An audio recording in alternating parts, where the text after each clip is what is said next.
Kalau dari sumber datanya sendiri, DJP mendapatkan informasi untuk mengeluarkan SP2DK ke wajib pajak itu dari mana ya Pak sumber datanya? Nah, sumber datanya ini bisa macam-macam gitu ya. Jadi, yang menerbitkan SP2DK itu memang Kepala Kantor Pelayanan Pajak atau Kepala KPP. Nah, dalam hal ini, Seksi Pengawasan dan Konsultasi, WASKON, ya kita kenal ya.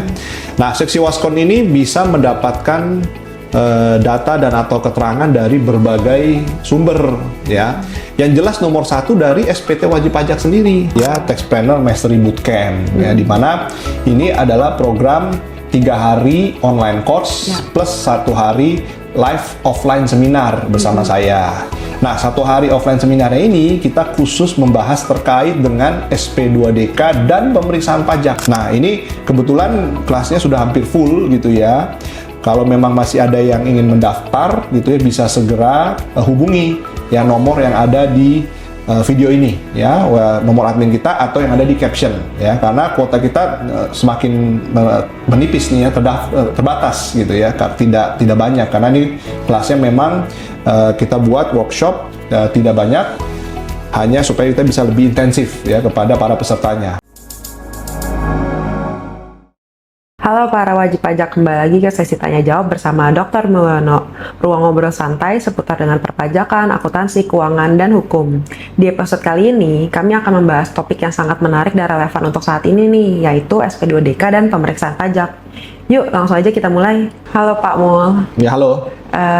Belakangan ini banyak banget ya ternyata wajib pajak orang pribadi ataupun badan mendapatkan surat yang namanya SP2DK. Sebenarnya SP2DK itu surat apa ya Pak? Jadi sekarang kita bahas SP2DK ya. SP2DK ini surat permintaan penjelasan atas data dan atau keterangan kan gitu ya. Nah, sebagaimana namanya ya, SP2DK ini sebenarnya adalah untuk permintaan penjelasan ya atas data dan keterangan dari wajib pajak, khususnya terkait dengan pemenuhan kewajiban perpajakannya, karena diindikasikan dari informasi data dan informasi yang diperoleh oleh KPP, wajib pajak yang bersangkutan itu belum memenuhi ya kewajiban perpajakannya dengan sesuai dengan peraturan perundang-undangan, sehingga Kepala KPP menerbitkan SP2DK ya. Nah, inilah yang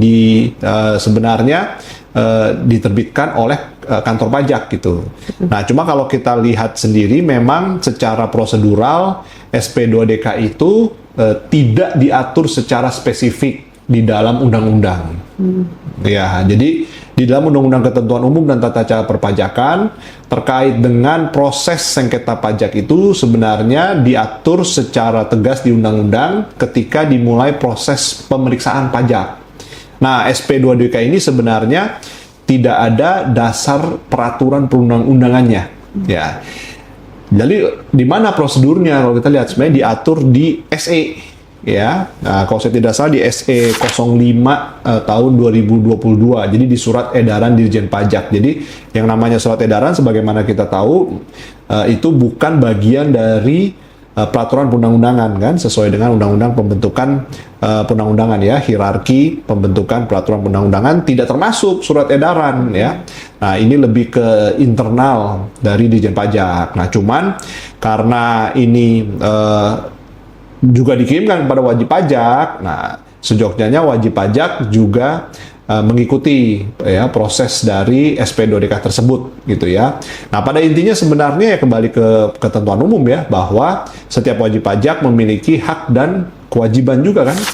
Nah, salah satunya kewajiban artinya melaporkan ya SPT dengan benar, tepat, jelas kan gitu ya, sesuai. Nah, itu kan yang paling dasar gitu ya. Nah, itu sebenarnya ya SP2DK ini sebenarnya adalah suatu sarana gitu ya untuk memastikan wajib pajak telah melaksanakan kewajiban perpajakannya sesuai dengan ketentuan peraturan perundang-undangan di bidang perpajakan. Kalau dari sumber data sendiri, DJP mendapatkan informasi untuk mengeluarkan SP2DK ke wajib pajak itu dari mana ya Pak sumber datanya? Nah, sumber datanya ini bisa macam-macam gitu ya. Jadi yang menerbitkan SP2DK itu memang kepala kantor pelayanan pajak atau kepala KPP. Nah, dalam hal ini seksi pengawasan dan konsultasi Waskon ya kita kenal ya. Nah, seksi Waskon ini bisa mendapatkan data dan atau keterangan dari berbagai sumber ya. Yang jelas nomor satu dari SPT wajib pajak sendiri ya. Ketika kita melaporkan wajib pajak ada SPT masa, ada SPT tahunan, lalu ada SPT masa, ada PPH, kemudian SPT masa PPN dan juga SPT tahunan gitu ya, PPH badan ya dan PPH orang pribadi ya. Jadi data SPT itu informasinya seperti harta, kewajiban, kemudian ada penghasilan ya dan juga dibandingkan dengan pelaporan SPT masa bulanannya. Jadi kadang-kadang AR ya hanya melakukan yang namanya prosedur ekualisasi dan rekonsiliasi saja. Dari situ ada selisih, itu bisa men-trigger SP2DK. Jadi penting sekali ya. Nah, ini harus diperhatikan para wajib pajak ya. Harus melakukan yang namanya rekonsiliasi ataupun ekualisasi ya. Dan memang biasanya umumnya ada selisih ya terkait dengan macam-macam penyebabnya. Dan itu sebelum dilapor sebaiknya kita siapkan dulu penjelasannya supaya nanti kalau terbit SP2DK kita tidak kaget-kaget gitu. Nah, tapi selain dari SPT juga dan laporan keuangan tentu saja tadi ya yang menjadi lampiran SPT tahunan PPH badan, ada juga data pihak ketiga lainnya. Nah, ini bisa macam-macam ya. Contohnya paling sekarang lagi hot lagi hot isu nih ya, lagi dan banyak di lapangan adalah terkait dengan data atau informasi keuangan ya, baik dari dalam negeri ataupun dari luar negeri. Nah, jadi kalau sekarang ini kebanyakan data 2022-2023 lah gitu ya. Nah, di mana kantor pelayanan pajak menghimbau ya kepada wajib pajak atau meminta klarifikasi terkait dengan pelaporan harta dan penghasilannya terkait dengan data rekening keuangan tersebut ya yang diperoleh oleh kantor pelayanan pajak ya dari EOI ya, Automatic Exchange of Information, EOI yang sifatnya otomatis ya, Automatic Exchange of Information, atau EOI yang by request gitu ya. Baik kan bisa dua tuh ya, Exchange of Information bisa otomatis, bisa by request. Nah, ada lagi kalau misalkan orang pribadi ya, kita ambil contoh ya, variasinya bisa banyak ya. Contoh data kepemilikan harta nih ya. Pertama saham misalkan, itu dari mana? Dari database Kementerian Hukum dan HAM bisa diakses. Kemudian rekening bank tadi ya, kita udah bahas. Nah, ada lagi terkait dengan data Samsat ya. Samsat ini terkait dengan kepemilikan kendaraan bermotor roda 4, roda 2 ya yang atas nama yang bersangkutan. Jadi, nah seringkali kita sempat ada isu ya kan, ternyata sudah dijual, ternyata belum dibalik nama kendaraannya. Nah, ternyata harusnya kan bisa dikiranya tidak dilapor, padahal sebenarnya sudah dijual. Makanya harus dibalik nama tuh kalau dijualnya kendaraan. Kemudian ada juga terkait dengan kepemilikan aset tanah dan atau bangunan. Nah, biasanya ini menggunakan data PBB ya, data dari informasi objek pajak bumi dan bangunan. Nah, di situ dari sana diterbitkanlah, oh ini kenapa ada kepemilikan ya dari properti. Kemudian kalau penghasilan ada juga berbagai macam ya, caranya. Yang pertama dari sisi penghitungan, contoh kalau orang pribadi ya, orang pribadi kenaikan harta bersihnya apakah sesuai dengan penghasilan. Sumber datanya bisa macam-macam ya, SPT itu sendiri kan tinggal dicek. Ya, harta SPT tahun lalu, SPT tahun ini, harta bersihnya, harta kurang utang ya, kenaikannya berapa dibandingkan dengan penghasilan yang dilapor oleh wajib pajak. Kemudian ke penghasilan bisa juga terkait dengan data lawan transaksi ya, baik dari faktur pajak ataupun bukti potong. Nah, ini paling sering dan paling gampang ya, kantor pajak nanti tinggal benar-benar hanya ditarik datanya langsung dari Cortex. Kalau sekarang dulu SIDJP, kalau dulu Sistem Informasi Direktorat Jenderal Pajak, dari bukti potong itu kan dapat dihitung ya berapa nilai penghasilannya ya, kalau memang ternyata penghasilannya itu dipotong misalkan PPh 23 atas jasa saya misalkan ya. Kalau kantor saya ini firma memberikan jasa konsultasi yang dipotong PPh 23. Nah, itu data PPh 23 itu menjadi bahan oleh AR ya dalam menerbitkan SP2DK gitu. Nah, itu kurang lebih itu ya, nanti sambil kita bahas. Tapi itu berbagai macam data-data, baik data internal wajib pajak sendiri ataupun data pihak ketiga. Nah, Bisa juga dari kunjungan, ya. Dari kunjungan dilihat ini kok lapornya nihil, misalkan kan WP-nya kan SPT nihil. Nah, dilihat kunjungan ke lapangan gitu. Kalau kunjungan ke lapangan, tinggal dilihat, loh kok ternyata banyak ini ada usahanya jalan, bisnisnya jalan. Kenapa lapor SPT-nya nihil begitu. Nah, seterusnya. Jadi itu juga bisa yang menimbulkan SP2DK. Untuk SP2DK-nya sendiri itu hasilnya berupa laporan atau surat atau apa sih Pak? Jadi AR ya, dalam hal ini AR seksi Waskon ya, pengawasan konsultasi memang harus membuat yang namanya laporan hasil pemeriksaan ya dari permintaan data dan atau keterangan itu ya. Nah, pada dasarnya sebenarnya kalau kita lihat kalau pemeriksaan gitu ya, kalau pemeriksaan ini ada nih yang namanya ketetapan pajak ya, surat ketetapan pajak atau SKP ya. Itu merupakan produk hukum ya, produk tata usaha negara ya, dan itu bisa di enforce gitu kalau tidak diajukan upaya hukum seperti keberatan misalkan. Artinya kalau sudah ada utang pajak di ketetapan pajak itu sudah jatuh tempo dan bisa dilakukan penagihan aktif kalau tidak dilunasi. Nah, itu kalau pemeriksaan. Kalau SP2DK sebenarnya tidak ada sebenarnya produk ketetapan pajak yang diterbitkan oleh KPP. Nah, ini kadang-kadang WP ini belum paham gitu ya. Atau mungkin AR juga mungkin kurang tepat menginformasikan. Oh, kalau begitu nanti kita akan periksa gitu dan lalu kita akan terbitkan tagihan gitu. Nah, jadi yang benar adalah sebenarnya kalau sesuai dengan surat edarannya gitu ya, lagi-lagi ini kan nggak ada di undang-undang ya, tetapi ada di surat edaran Dirjen Pajak, bahwa tentu saja dari laporan dari hasil LHP tadi, nah ini adalah berupa himbauan ya, yang diminta. Pertama ya tentu saja bisa hasilnya, oh tidak ada WP sudah comply, sudah patuh, ya nggak ada masalah ternyata, bisa. Ya berarti kan nggak ada terbit apa-apa. Ataupun nanti di laporan hasil penilaian dibuat berita acara. Oh, biasanya ini yang diharapkan oleh AR. Kenapa? Karena di WP diharapkan untuk setelah dihimbau melakukan pembetulan secara mandiri, pembetulan SPT, dan tentu saja melunasi kekurangan bayar pajaknya secara mandiri gitu ya. Jadi bukan dari AR nanti yang membuat pembetulannya ataupun membuat tagihannya, tidak ya. Jadi AR hanya menghimbau, tolong dong Anda salah kan, udah setuju ya, tolong Anda betulkan sendiri dan Anda store, nanti lapor ke saya kalau sudah. Nah itu ya, jadi outputnya adalah wajib pajak sendiri ya, melakukan pembetulan SPT dan penyetoran kurang bayarnya gitu. Termasuk nanti juga ada sanksinya. Nah, AR menerbitkan sanksinya saja. Ternyata misalkan 2022 gitu ya, ternyata baru pembetulan SPT ada kurang bayar, berarti kan pasti ada sanksinya juga. Nah, AR tinggal menerbitkan STP-nya, surat tagihan pajak atas sanksinya. Ya. Tapi pembetulan SPT-nya itu sendiri itu adalah dari wajib pajak sendiri ya, bukan AR-nya nanti yang membetulkan sendiri, bukan, dan tidak ada ketetapan pajak seperti pemeriksaan ya. Nah, bagaimana kalau WP tidak setuju? Kan bisa juga. Kalau WP setuju, oke, kita pembetulan. Nah, itu paling happy AR-nya kan gitu ya. Berarti kan ada pembetulan SPT, ada setoran kan gitu. Untuk setoran tambahan untuk pembetulannya kan gitu. Nah, kalau memang WP tidak setuju, nah maka bisa ya, ini bisa ya, bisa diusulkan untuk dilakukan pemeriksaan pajak gitu ya. Nah, yang melakukan pemeriksaan bukan bagian dari, bukan AR-nya ya, bukan Waskon atau AR-nya. Tetapi ada bagian di KPP fungsional pemeriksa ya, di bagian pemeriksaan ya. Jadi ada AR hanya bisa mengusulkan.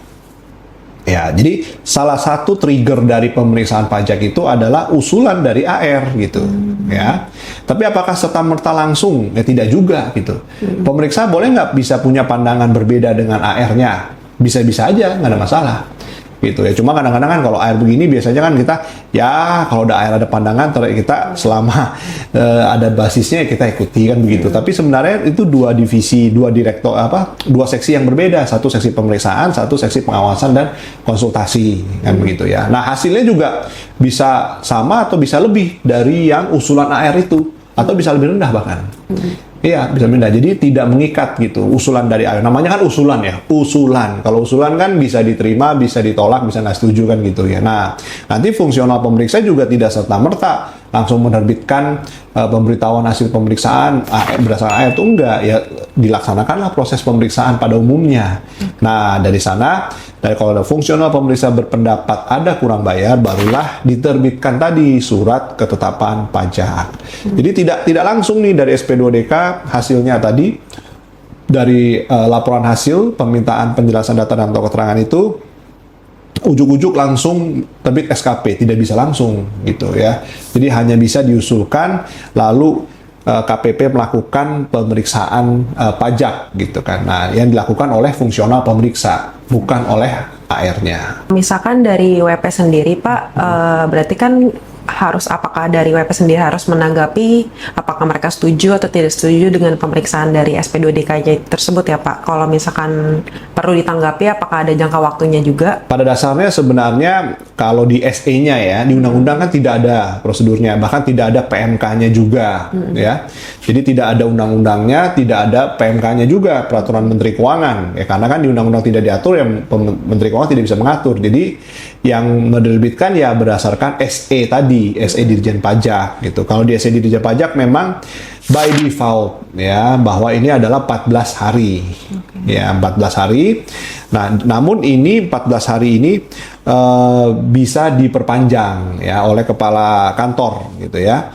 Nah, jadi oleh kepala kantor ini dia bisa memperpanjang SP terkait dengan jangka waktunya gitu. Nah, memang di dalam praktek gitu ya. Nah, ini tidak serigid pemeriksaan. Ya, jadi memang itu tadi secara undang-undang kan tidak ada. Ini lebih ke KPI internalnya dari AR yang bersangkutan gitu kan. Iya nih kita dimonitor gitu kan ya, berarti kita harus ada IKU gitu ya. Nah, secara internal, tapi secara konsekuensi, secara aturan sebenarnya, let's say kalau misalkan SP2DK-nya lebih dari 14 hari, misalkan 2 bulan sampai 3 bulan gitu ya. Nah, sebenarnya secara karena memang dari awal tidak diatur secara tegas di undang-undang, ya berarti secara konsekuensi hukumnya tidak ada secara langsung. Ya, lebih ke AR-nya nanti ada evaluasi lah ya, evaluasi kinerja. Kenapa nih SP2DK-nya tidak selesai atau tidak di follow up, tidak ada tindak lanjutnya, misalkan seperti itu. Kurang lebih seperti itu gitu ya. Jadi by default standarnya 14 hari. Nah, lalu 14 hari itu nanti bisa diperpanjang gitu ya. Nah, ini dalam praktek memang biasanya tergantung komunikasi ya dengan wajib pajak. Biasanya sebenarnya secepatnya harusnya gitu ya. Secepatnya lebih cepat mungkin lebih baik, lebih cepat lebih baik dan begitu. Nah, dari penjelasan Pak Mul tadi mengenai sumber data, kan berarti ada yang bisa men-trigger kenapa sih penyebab SP2DK-nya itu. Nah, penyebabnya itu apa ya Pak? Pertama, pemenuhan kewajiban perpajakan sendiri, artinya pelaporan SPT dan pelunasan utang pajaknya. Ya, jadi kita kan harus hitung store lapor kan begitu. Nah, ternyata WP tidak lapor, SP2DK kan begitu satu. Jadi WP belum melaksanakan kewajiban perpajakannya sebagaimana sesuai. Artinya yang paling basic lapor SPT aja tidak dilakukan. Nah, itu satu. Dua, sudah lapor SPT kan begitu ya. Nah, sudah lapor SPT, ternyata di dalam SPT-nya ada yang kurang jelas gitu. Misalkan tidak diisi semua SPT-nya mungkin ya, atau ada pengisian SPT-nya tidak benar, tidak jelas, tidak lengkap. SP2DK juga bisa. Jadi sudah lapor, satu tidak lapor, dua dilapor tapi mungkin belum tepat gitu. Yang ketiga, sudah lapor nih ya, sudah diisi semua SPT-nya. Nah, cuman dilakukan yang namanya ekualisasi rekonsiliasi tadi. Nah, contohnya ada SPT tahunan dengan SPT masa. Ya, rekonsiliasi paling standar gitu. SPT tahunan, ya kan kita ada biaya gaji misalkan gitu ya. Kemudian ada PPh 21 SPT masa. Berarti tinggal dibandingkan. Harusnya biaya gaji ada SPT masanya PPh 21, sudah dilaporkan belum dan distorkan PPh 21-nya. Itu baru data wajib pajak gitu. Nah, kemudian melebar lagi, yaitu data pihak ketiga. Nah, contohnya tadi adalah rekening keuangan ya dari perbankan. Nanti dicek. Dia ternyata ada rekening ya di luar negeri, Anda kok belum lapor, sama sekali nggak ada nih akunnya dilapor di mana, ya. Bukti potong tadi data pihak ketiga lawan transaksi, bisa juga transaksi impor, nah dari bea cukai, ini ada transaksi impor, kok belum dilaporkan di sebelah mana pembelian. Nah, sudah belum ada pajak dalam rangka impornya. Ada juga beberapa misalkan terkait dengan faktur pajak. Nah ya, faktur pajak ini bisa dua belah pihak nih. Nah, kalau faktur pajak masukan jadi biaya, artinya kita melaporkan faktur pajak sebagai faktur pajak masukan. Nah itu mana biayanya? Apakah semuanya sudah diterbitkan faktur pajak atau belum? Nah, mana biaya yang belum diterbitkan faktur pajak? Kenapa nih nggak ada PPN-nya? Nah, atau faktur pajak keluaran, gitu ya. Oh, ini sudah di-approve nih ya, di moduli faktur di Cortex, tapi kok nggak dilaporkan gitu di SPT, hanya cuma buat faktur pajak doang, gitu. Ya, jadi ini lebih ke data lawan transaksinya, gitu ya, data lawan transaksi. Yang terakhir bisa juga terkait dengan mungkin dari kantor pusat, gitu ya, dari pusat. Nah, bisa juga dilakukan analisa risiko, ya. Nah, risiko untuk dilakukan biasanya pemeriksaan. Tapi belakangan ini ada juga SP2DK dari kantor pusat. Jadi kenapa Pak di SP2DK? Iya nih Pak, ini ada dari arahan dari kantor pusat gitu ya. Jadi bukan hanya pemeriksaan, ternyata SP2DK juga mulai digalakkan gitu ya dari Direktorat Jenderal Pajak gitu ya. Nah artinya mungkin dia lebih cepat gitu kan ya. Ya makanya kalau proses SP2DK itu tidak selama pemeriksaan dan tidak sekomprehensif pemeriksaan. Kalau pemeriksaan kan semua data ya, dan waktunya memang berbulan-bulan. Nah kalau SP2DK biasanya sekarang sudah lebih spesifik apa yang mau ditanyakan gitu, sehingga WP juga lebih spesifik menanggapinya.